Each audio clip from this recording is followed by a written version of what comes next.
Let me take you back to the year 451 AD. The Western Roman Empire was in deep decline, its borders fragmented, its economy crippled. Once a dominant superpower, it now teetered on the edge of collapse. Into this chaotic landscape arrived an almost mythic figure, the Hun leader, Attila, known as the Scourge of God, a man whose name evoked terror across Europe. But history would pit Attila against a man whose courage and shrewd tactics would carve his name into the annals of time.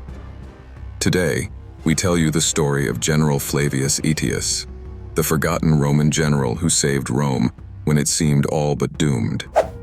To understand what was at stake, we must first understand the geopolitical situation, a shattered Roman legacy.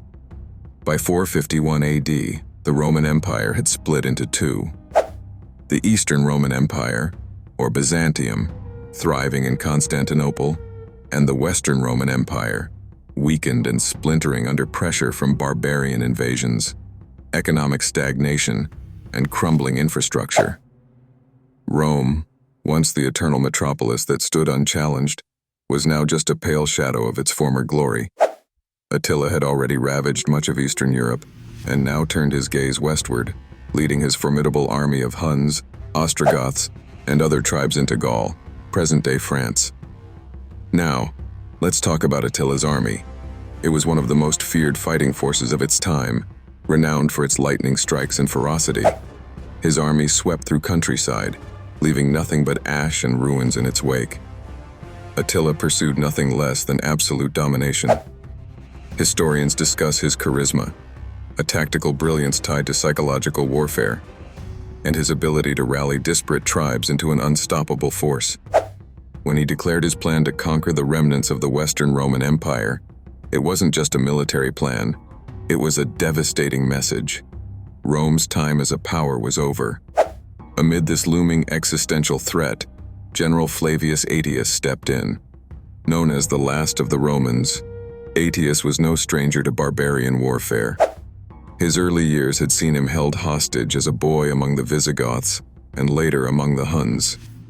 These experiences turned him into a master negotiator and a deep student of barbarian culture and tactics.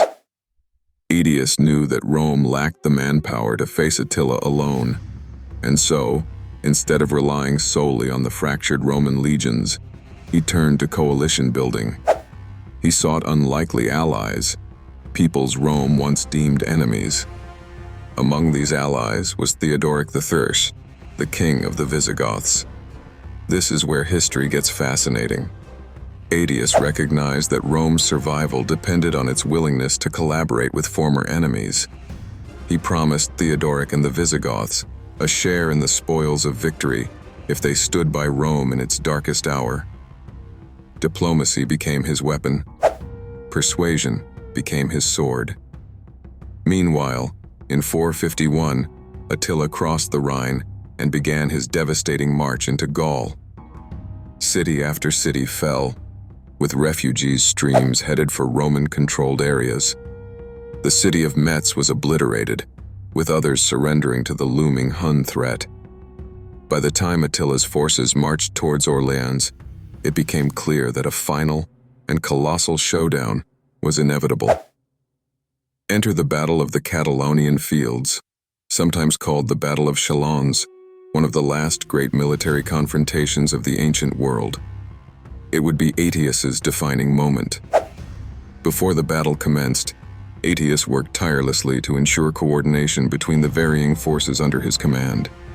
Unified under him were not only Romans and Visigoths, but Franks, Saxons, and other barbarian contingents. This coalition was an extraordinary feat, considering their historical rivalries and mistrust. The battlefield stretched across the plains of northeast Gaul, a vast expanse where one wrong move could spell disaster. Tactical maps and analysis would show us that Aetius positioned his troops to take strategic high ground, forcing Attila's forces into less advantageous lowlands. This choice was critical and demonstrated Aetius's understanding of terrain as a force multiplier. When the battle began on June 20th, 451, it was nothing short of chaos on an unprecedented scale. Accounts from observers describe clashing steel, the whinnying cries of war horses, and the sky thick with dust kicked up by thousands of combatants. The Visigoths and Romans hit the Huns hard, their flanks crushing smaller contingents. What makes this battle uniquely significant is its drawn-out nature. It wasn't won by brute force on one side, but by attrition and endurance. For hours, the fate of Western civilization hung in the balance. Attila, however, was no fool. He had reserves waiting for a counterattack, and his strategy aimed to splinter the coalition by creating mistrust among its ranks. But this is where Aetius's charisma and unity-building paid off. He communicated swiftly with his allied commanders, maintaining order and ensuring no group broke ranks, despite casualties mounting on all sides. And here comes the pivotal moment. During the battle, King Theodoric of the Visigoths fell, fatally wounded. This could have ended the alliance. Aetius, though, acted quickly, urging the Visigoths to rally under Theodoric's son Thorismund.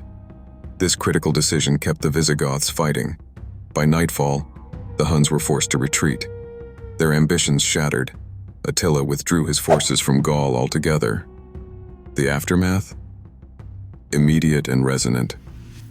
Rome remained standing, and Western tradition, art, and governance survived to eventually shape the Renaissance and our modern world. Attila, while not defeated outright, was forced into a defensive position, turning away from Western Europe. The Battle of the Catalonian Fields did not just save Rome temporarily, it bought vital time. Time for Rome to stabilize briefly, until its eventual fall decades later. But in doing so, the battle laid the groundwork for the continuation of Western civilization. What is perhaps most fascinating and tragic is Flavius Aetius's personal fate.